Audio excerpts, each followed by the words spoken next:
Hello, and welcome to Fire Protection Systems, FRSC 2120. I'm your instructor, Adam Roberts. And even though this is not a live lecture, feel free to contact me anytime at aroberts@athenstech.edu or call me in my office at 706-357-0162. I will also be available for live chat through Blackboard Collaborate. Please see the calendar in your course for the list of available times if you have any questions or would like to discuss the material. Okay, let's get started with Chapter 1, Basics of Fire Behavior. And it's important before we talk about protection systems to make sure we understand the basics of fire behavior.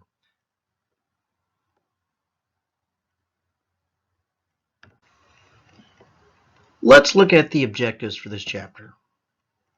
First, describe the difference between fire and combustion.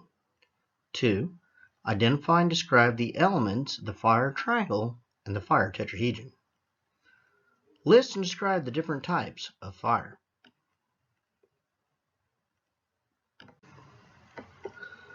List and describe the different stages of fire. List and describe forms of heat transfer. List and describe methods used to extinguish fires. List and describe the classes of fire and their relationship to extinguishing agents.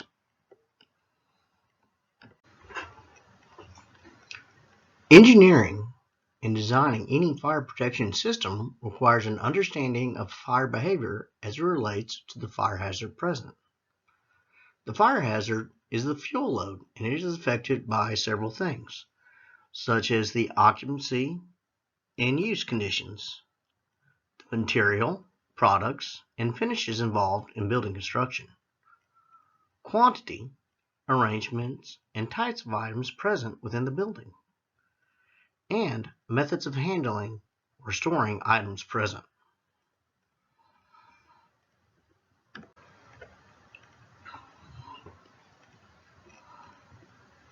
All fire protection systems need to be deemed adequate for the conditions of the occupancy and use. If the types of hazards, the types of processes, or the quantities of the product change, then changes need to be made, and it needs to be noted in pre-plan and response protocols, as well as the adequacy of the fire protection system need to be reevaluated. So maybe they need to add more sprinkler heads or different types of extinguishing agent. To assess a fire hazard, it is necessary to have the basic understanding of fire chemistry and fire dynamics.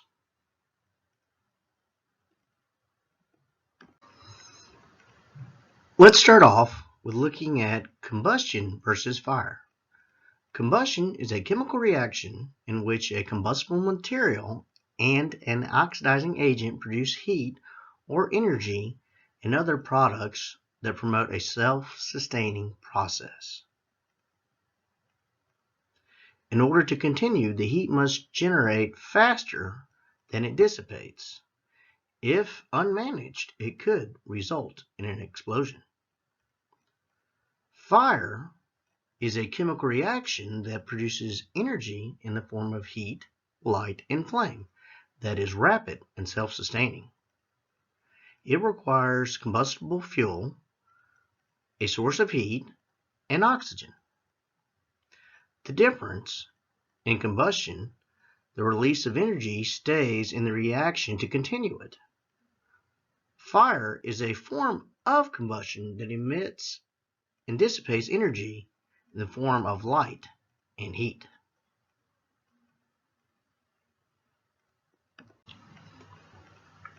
The fire triangle visually depicts the relationship between elements necessary for combustion: fuel, air, basically in the form of oxygen, and heat, which represents energy.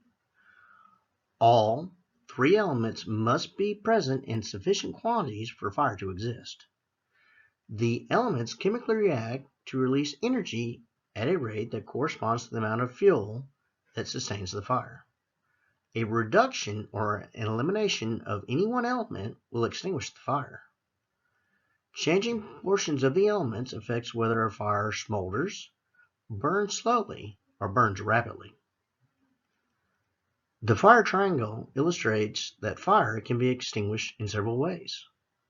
1. Water will reduce heat. Shutting down a gas line would remove fuel, and flooding an area with carbon dioxide can reduce the oxygen, are all examples. Through the fire triangle provides a simplified model of the fire process.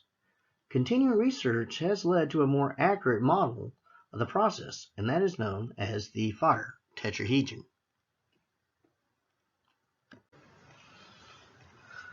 Research in the late 20th century realized that sometimes fire went out even when all three elements of the fire triangle were present. The fire tetrahedron was created to show that the chain reaction also must be present for a fire to self-sustain. Elimination of any one of the four elements will result in extinguishment. The fire triangle depicts the three elements necessary to start a fire, but the tetrahedron illustrates the fire's nature once ignition occurs.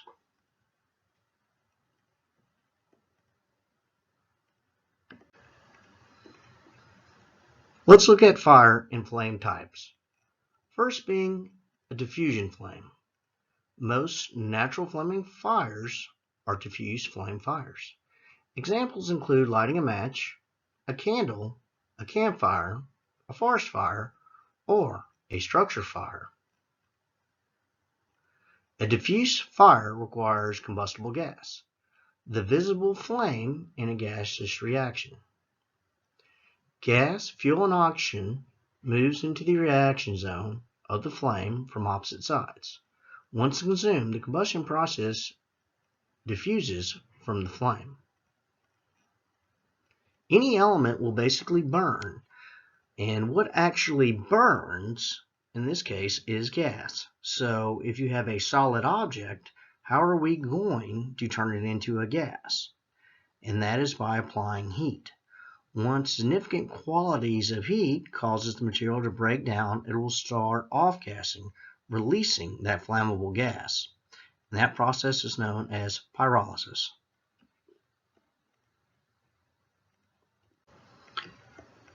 Smoldering is another type. And when I think of smoldering, I think of charcoal, because this type of fire has no flame but still has significant heat. Another good example would be tobacco burning in an ashtray.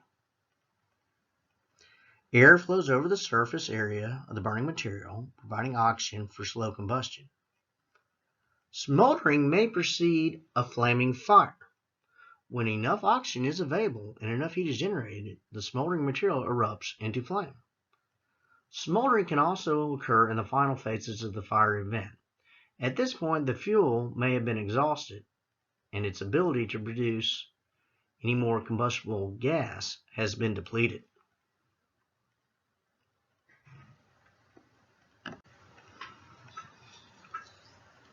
Spontaneous combustion / self-heating.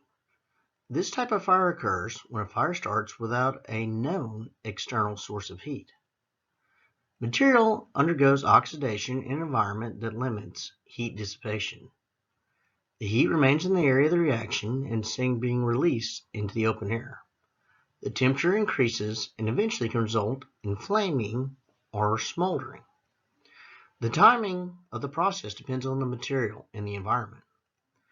For example, cotton rags soaked with linseed oil may ignite within a few hours. Freshly cut hay may take weeks to ignite. Or you can have other chemical reactions such as hydraulic fluid and powdered chlorine.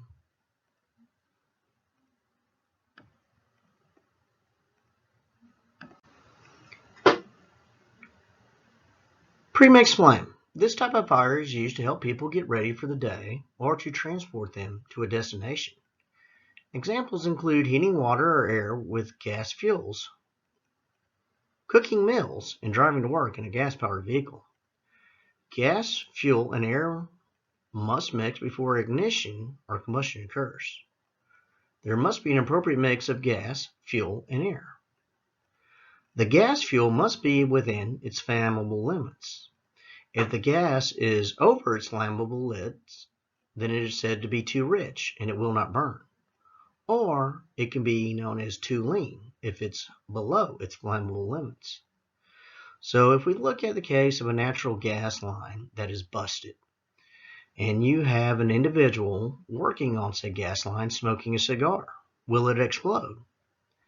And the odds are it probably will not the closer they are to the fire source if they are directly over it, because the gas mixture is too rich and the flammable limits are above the high point. However, if that individual continues to keep smoking said cigar and walks away from the leak source, it'll eventually reach the appropriate limits and start a fire.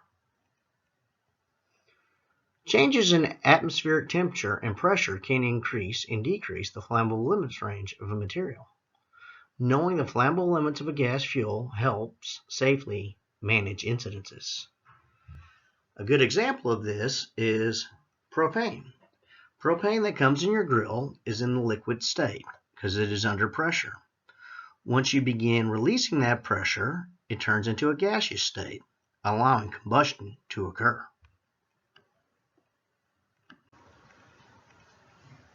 Fire develops and evolves through a specific series of stages, and it's important that the fire suppression method must be appropriate for the stage that exists. Looking at our first stage, incipient stage. To start a fire, there must be a heat source, a fuel, and sufficient oxygen. Again, the fire triangle. The heat source can be external or internal. The incipient stage occurs when the heat source, fuel, and oxygen come together and generate more heat than is dissipated to promote the uninhibited chain reaction. There is no need for an additional heat source. This process will generate heat to self-sustain it sufficiently fuel and oxygen are present. This is the first stage of a fire.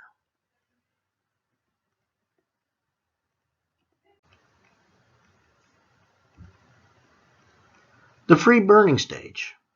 After ignition, fire survives by consuming air and the material to sustain combustion, i.e. the fuel. A number of factors influences how fast and large a fire grows. 1. Oxygen supply. 2. The amount and type of fuel. 3. The container or compartment size. And 4. The quality of the compartment insulation. In the free burning stage, adequate oxygen must be available to sustain the fire. Oxygen can be in a gaseous form or a chemical oxidizer. The amount, type, and form of fuel affects the growth. Example, a fire with 100 pounds of oak hardwood can release 800,000 BTUs of energy in the form of heat, but the speed depends on how the energy is released. If the pieces were tightly stacked, fire growth would be slow. If the pieces were stacked in cribs that allow for enhanced air circulation, the fire growth would be rapid. If the wood was suspended in the air as sawdust, it could burn with an explosive speed and force. So there is a direct correlation here with the fuel in terms of its shape, size, dimension, and density. The more the surface area that is allowed to be exposed to the fire and oxygen, the hotter and faster it will burn.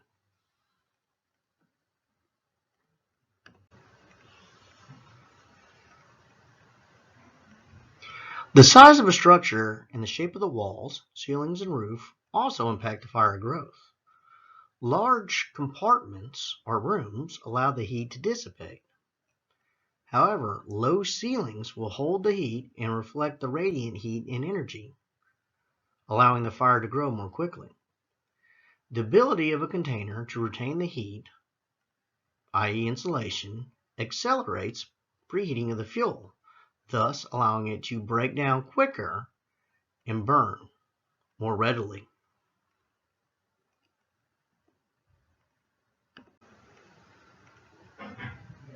The flashover stage. This term describes the transition stage in which the temperature in a room or a space reaches the point at which all surfaces ignite, resulting in full room involvement. In confined spaces, the amount of available air regulates this stage. Outdoors, the amount of available fuel will regulate this stage.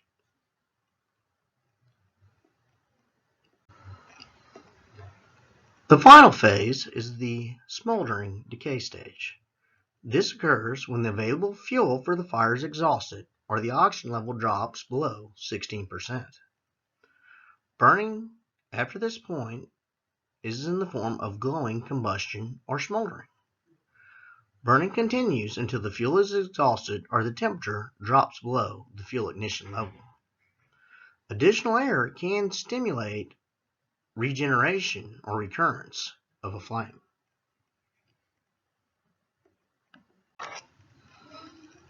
Let's look at the forms of heat transfer.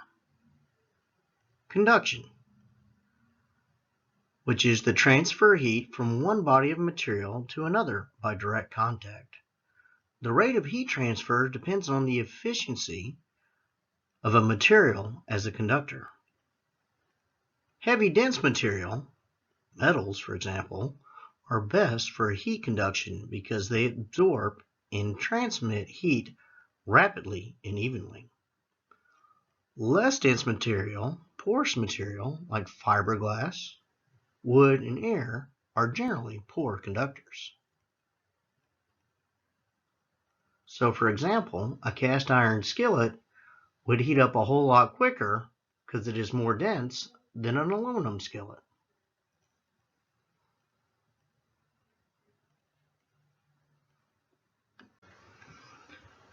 Convection is the transfer of heat from one body to another via medium such as a liquid or a gas. Car radiators use a coolant to transfer the heat from the engine to the radiator. In building fires, heat can transfer through the air in convection currents or air currents. Convections can also contribute to outdoor events. The size and shape of the fire compared directly influences the convection effect. So, if a room is on fire and the super hot air coming out of the fire is going down a hallway, it can transfer the heat, and the hallway can begin heating up, and the hallway will continue to heat until it reaches its ignition point, and then the hallway will start free burning. As a direct result of convection. Radiation is the transfer of heat through electromagnetic energy such as light. The sun heats the earth through radiation. Radiant heat travels in a straight line. In structure fires, radiation affects the speed at which flashover occurs. During a conflagration, radiation causes fires to spread.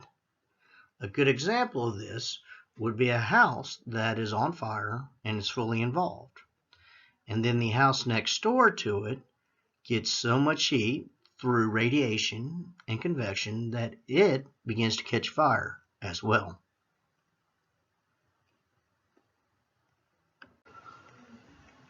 Let's now review the methods of extinguishing fire. The most popular one is cooling. Water-based fire extinguishing systems are based on the premise that 1 gallon of water can absorb 8,000 BTUs.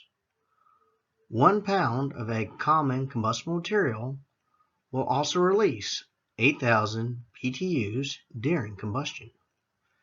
Certain materials will increase BTU output substantially, requiring more water to extinguish the fire, such as composite materials and plastics.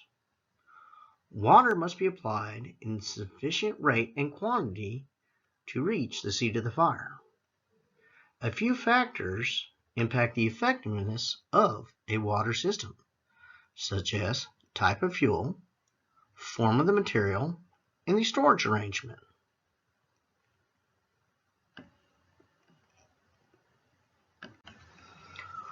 Oxygen reduction is another method. The fire can be starved by controlling the air intake. For example, using firefighting foam, it can cover a leaking fuel so that the oxygen cannot reach it, thus extinguishing the flammable liquid fire. Carbon dioxide can also be used to displace the atmospheric oxygen temporarily, thus extinguishing the fire.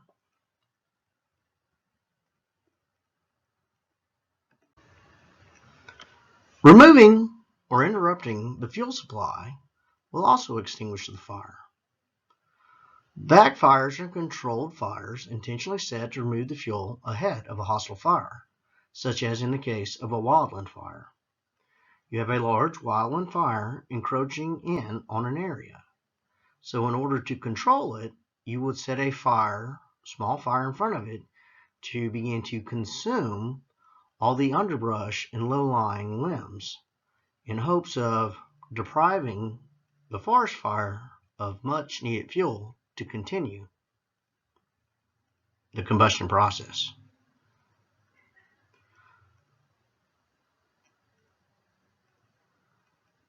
Foam can also be used to blanket flammable and combustible liquids to smother the fire as well. Water can pre-wet adjacent fuels to prevent them from ignition, thus cooling them down and not allowing the product to reach its combustion temperature. Interrupting the self-sustaining chemical reaction. Certain suppression agents can break the chain reaction needed to sustain fire. A good example of this are dry chemical extinguishers, halon extinguishers, and other clean agents in suppression products. Suppression works by displacing available oxygen, chemically decomposing and isolating the material from other elements, and changing the environment so more energy is required to sustain combustion are all examples of interrupting the chain of reaction.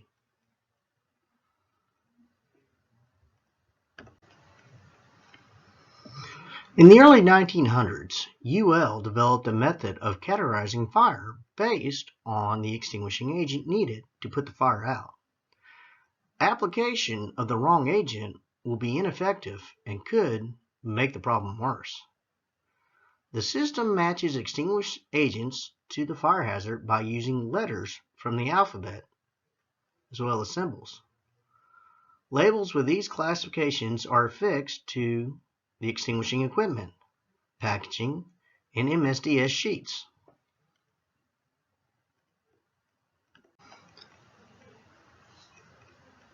Class A fires and extinguishing agents. Class A fires involve ordinary combustibles, such as cloth, grain, paper, some plastics, rubber, and wood. Class A materials release between 7,000 to 8,000 BTUs per pound. The recommended suppression agents are water, which is the most effective by cooling the product, and Class A foam.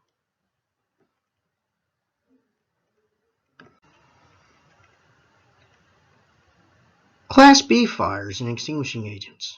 Class B fires involve flammable and combustible liquids and gases. Suppression agents typically extinguish a fire through smothering or a blanketing type action. Combination of smothering and cooling will also help extinguish the flame. Keeping oxygen away from flammable vapors will interrupt the chain reaction. Suppression agents such as foam, carbon dioxide, and other gaseous extinguishers, dry chemical agents, and halons are all effective in extinguishing Class B fires.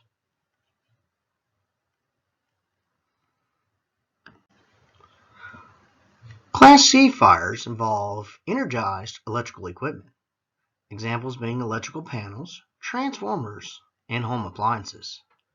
Suppression occurs by shutting off electricity to minimize the danger to firefighters.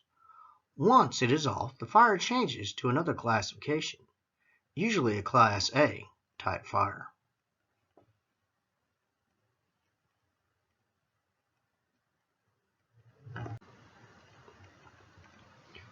Class D fires and extinguishing agents involve combustible metals.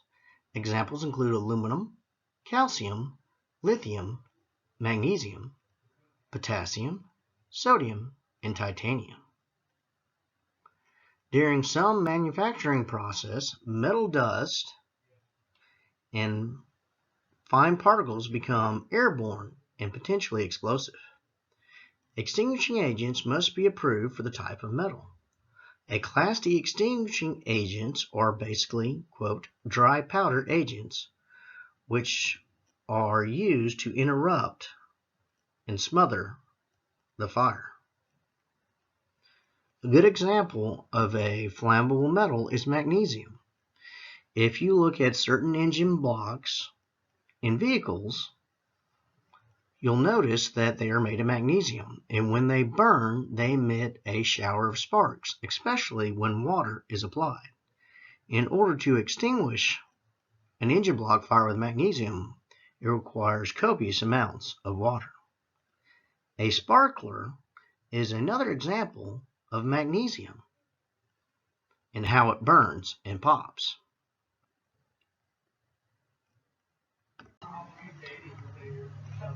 Class K fires involve cooking applications using combustible vegetable or animal oils and fats.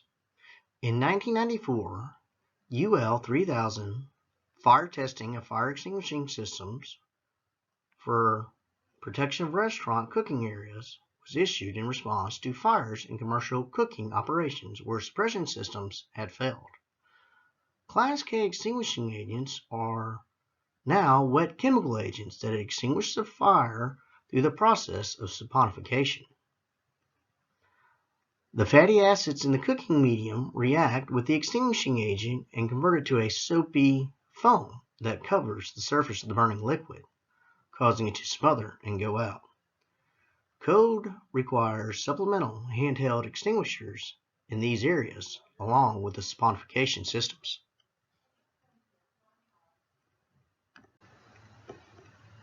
Summary of Chapter 1.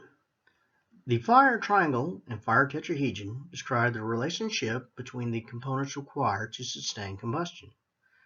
These models provide a simple illustration of what elements are necessary for fire to occur and show the logic behind the methods used to extinguish fires. The four different types of fire are diffusion, flame, smoldering, spontaneous combustion, and premixed flame. The type of ignition, the amount of available fuel, and the form of fuel, and the amount of oxygen available all play significant roles in the fire's development and growth. The four stages of fire are incipient, free burning, flashover, and smoldering. The three methods of heat transfer are conduction, convection, and radiation. There are four basic methods used to extinguish fires: cooling, oxygen reduction, removing the fuel, and interrupting the self-sustaining chemical chain reaction. These are the same basic methods used in the design of fire protection systems.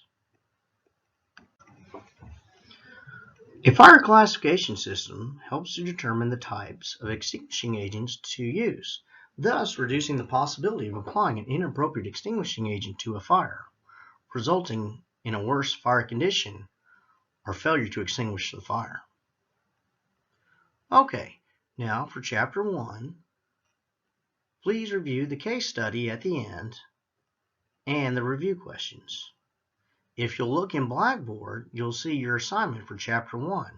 Answer the following objectives using APA format for your answer. There is a link to show you how. I'm not concerned in a reference page. However, what I want is basically what page you found the answer on in the text. So for example, what are the 4 types of fire? And you would list Class A, Class B, Class C, and Class K fires. And then you would list the page number, the author, and the year of publication to get full credit. If you have any questions, again, feel free to email me at aroberts@athenstech.edu, or you can call me at 706-357-0162, or look for the chat sessions in Blackboard Collaborate listed in the calendar for the course. Thank you, and have a good day.